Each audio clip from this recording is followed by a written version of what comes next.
Mana bir burdan non sotib olib yeyish uchun unda hech qanday imkoniyat yo'q edi.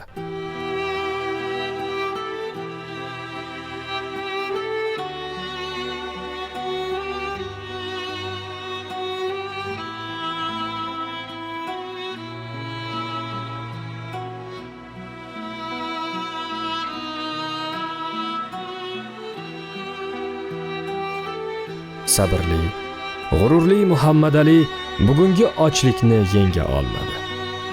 Yegulik so'rash maqsadida bir xonadon eshigini taqillatdi.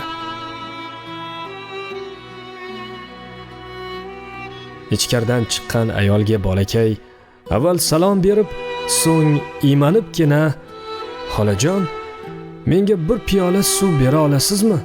deya so'radi. Bolaning yuzidan ayol gapni